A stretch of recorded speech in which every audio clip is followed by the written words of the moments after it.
नमस्कार, मैं जहांगीर आलम। आप देख रहे हैं कोल फिल्म मिरर, हर पल आपके साथ। दोस्तों, मैं सद्दाम आप सभी दर्शकों का स्वागत करता हूं। आप देख रहे हैं CFM न्यूज़, हर पल आपके साथ। आइए आज हम मिलते हैं अमन बर्नवाल से। अमन बर्नवाल किसी पहचान का मोहताज नहीं है। ये एक पर्वतारोही है जिन्होंने हमारे देश के झंडे को काफ़ी ऊंचे ऊंचे पर्वतों पर फहराया है। तो आइए जानते हैं इस बार 26 जनवरी के उपलक्ष्य पे अमन बर्नवाल ने देश का परचम कहाँ पे लहराया है, और अमन बर्नवाल अपने बारे में परिचय देंगे हमारे CFM न्यूज़ के माध्यम से। मेरा नाम अमन बर्नवाल है। मैं चिनाकोड़ी छोटे से गांव का निवासी हूं जो कुल्टी क्षेत्र में आता है। मैंने हाल ही में 26 जनवरी 2023 को चांगला पास, जो की ऊंचाई 17,500 कुछ फुट है, जहां पे मैंने अपने देश का परचम लहराया है। इससे पहले आप कहाँ कहाँ पे तिरंगा को फहराए हैं, किस किस ऊंचाई पे? मैंने इसके पहले कांगेर सेटू, जो आपकी लेह में पड़ता है, मारका वैली में, वहाँ पे मैंने अपने देश का परचम फैलाया है। उसका पहले मैंने माउंट पतलसू गया हूँ, और मैंने माउंट केदारकंठा में भी अपना परचम फैलाया है देश का। इस बार कहाँ पे गए थे आप पर्वतारोही के लिए? इस बार मैं गया था लेह, जहाँ पे एक खरदुंगला पास है। वहाँ के जाने का मेरा निर्देश था कि साइकिल से मैं एक्सपीडिशन करूँगा, पर विभिन्न मौसम ख़राब होने की, बर्फीली हवा चलने के कारण जहाँ मैं नहीं कर पाया, क्योंकि सरकार का आदेश तक वहाँ पर हम नहीं जा सकते, जिस कारण हम 2 दिन फंसे रह गए। फिर हमने सोचा कि हम कुछ और करते हैं, तो हमने चांगला पास, जो कि ऊंचाई उनकी भी 17,500 की फुट के आसपास है, वहाँ पे हमने देश का परचम फैलाया है। कितना समय लगा वहाँ पे आपको उस पर्वत पे चढ़ने में? उस पास में जाने में मेरे को 3 दिन लगा है। 3 दिन लगा? हाँ जी।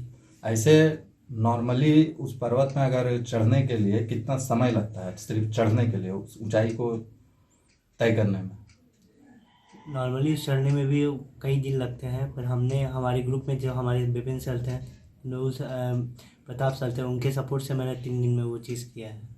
तो क्या क्या किस तरह का परेशानी वहाँ पे आपको फेस करना पड़ा था?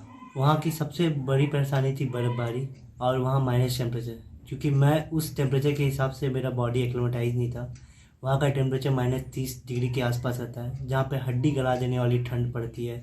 डेली बर्फ़बारी होना, फिर रास्तों का ख़राब होना, जिसके कारण चलने में बहुत दुविधा आती है। पैर का जम जाना, हाथों के पंजे सुन पड़ जाना, उंगली सुन पड़ जाना, कि करते हुए मैंने परेशानी आती है। जैसा कि आप एक छोटे से कस्बे में, यानी कि कुल्टी क्षेत्र के एक छोटे से जगह में रहते हैं आप, तो किससे आपको प्रेरणा मिली कि पर्वतारोही का आपके अंदर मतलब उमंग जागा? किसी से? मेरा ये सब शुरू हुआ था बचपन से ही। जब मैंने बैरो हिल में अपना ट्रेनिंग किया था माउंटेन लेवल एसोसिएशन से, तब वहाँ का जब हमें डेली ट्रेनिंग करवाया जाता था, तो हमें जब सुबह उठा के सुबह 4:30-5 बजे उठाया जाता था। उसके बाद हमें कोई भी छोटी छोटी चोटियों पे ले जाया जाता था। वहाँ पे जब सूर्य उदय देखने में इतनी सुंदर लगती थी, तो मेरे मन में ये चलता था कि यहाँ जब इतने छोटे से जगह पे इतनी सुंदर लग रही है, तो और भी विभिन्न पहाड़ों के हिमालय चोटियों पे कि इस सूर्योदय को देखने में कितना सुकून आएगा। इसको सोच के मैंने इस चीज़ शुरू किया था। पर करते करते ये चीज़ पता चला कि ये रास्ता आसान नहीं होगा, इसमें बहुत कठिनाई आती है, कई दिक्कतें होती है, कई दिन फंस जाना पड़ता है, खाने की दिक्कत, आपके बॉडी एक्लिमेटाइज ना हो तो आपको AMS हो सकता है। ऊंचाई से नीचे देखने में किसी तरह का भय, या मतलब क्या वहां से फील करते हैं, क्या सोचते हैं? अगर ऊंचाई पे किसी लेवल पे रहते हैं आप, किसी ऊंचाई पे चढ़ते हैं, चढ़ने के बाद वहां से जब नीचे देखते हैं या नीचे देखना पड़ता है, तो कैसा मतलब लगता है मन में उमंग रहता है, डर भी रहता है कि इतनी ऊंची जगह पे हूँ, और ये जज्बा रहता है कि मुझे अपने राज्य का नाम, अपने छोटे से गांव जहाँ से मैं आया हूँ, उसका नाम ऊंचा कर सकूँ। जैसा कि आप बर्फीले जगह पे गए हैं, बर्फीले पहाड़ पे गए हैं, वहाँ पे स्नोफॉल होता है, उसके साथ साथ सर्द हवाएं भी चलती हैं। हम लोग टीवी वगैरह में देखते हैं, खास करके, या किसी फिल्मों में देखते हैं कि वो प्लेस जो है काफ़ी रोमांटिक प्रतीत होता है। आप वहाँ पे रह कर गए, आप वहाँ पे रहे हैं, समय दिए वहाँ पे, तो क्या अनुभव रहा, कैसा लग रहा था वहाँ पे? वो जगह मेरे लिए बहुत रोमांचक था, क्योंकि मैं जिस समय में गया हूँ वहाँ पे लोग को दिखना मुश्किल है, क्योंकि आधे से ज़्यादा लोग नीचे रहते हैं, क्योंकि वहाँ का मौसम बहुत ज़्यादा ख़राब है। माइनस टेम्परेचर में कई लोग वहाँ नहीं रह पाते हैं, कई दुकानें, कहीं गांव बंद रहता है, हमें बहुत सारी तकलीफ़ें होती हैं। रोमांचक इतना है कि वहाँ पे अगर कोई भी दिक्कत हो तो हमें अपने आप से ही लड़के नीचे आना है, कोई आपको वहाँ पे मदद करने वाला नहीं है।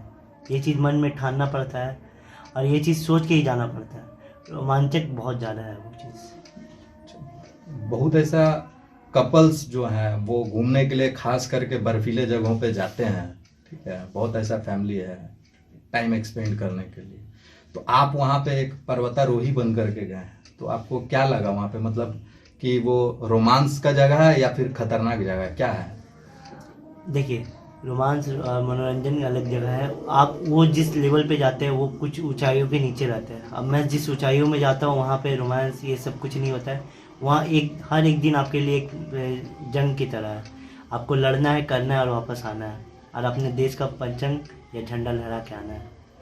कहता हूँ उस ऊंचाइयों में मोहब्बत ये सब कुछ नहीं होती। वहाँ पे सिर्फ आपको अपने आप से लड़ना है, आपको कैसे भी करके साबित करना है, अपने देश का परिचय, अपने गांव का नाम ऊंचा करके ही आना होता है। ठंड इतनी है क्योंकि वहाँ पे ऑक्सीजन की कमी हो जाती है, सांस लेने में दिक्कत, सर इतनी धर लेगी कि सर माथा धरा हुआ तुरंत कम नहीं होता है, कई घंटे लग जाते हैं उसको ठीक होने में।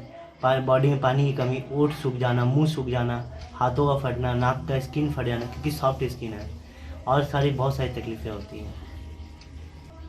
क्या आपका कार्यक्रम रहेगा आगे का?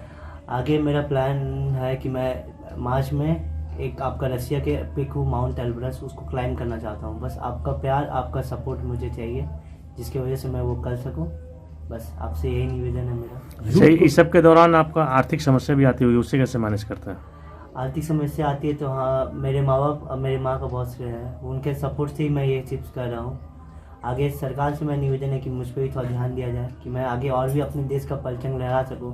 जैसे आज मैंने 26 जनवरी को लगाया है, आगे आने वाले समय में कई बड़े दिन आते हैं, जैसे 15 अगस्त है हमारी इंडिपेंडेंस डे, 2 अक्टूबर हमारी गांधी जी का जन्मदिन। वो सब दिनों में मैं देश का परचम कई देशों में लहरा सकूं और अपने राज्य, अपने छोटे से गाँव का नाम ऊँचा कर सकूँ।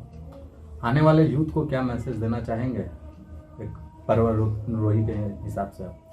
कि कोई भी चीज़ कमज़ोर नहीं होती, अगर दिल से ठान लो तो हर चीज़ हासिल किया जा सकता है। बस आपको अपना मन बना ले कि मेरे को ये चीज़ करना है, तो बस कहीं से भी आप कर लोगे उसे। बस आज के यूथ बहुत कमज़ोर हो जाते हैं, उनको ये चीज़ मान लेना है कि मुझे ये चीज़ करना है तो करना है। कठिनाई सब जगह है, जब तक टूटेगा नहीं तब तक सीखेगा कैसे।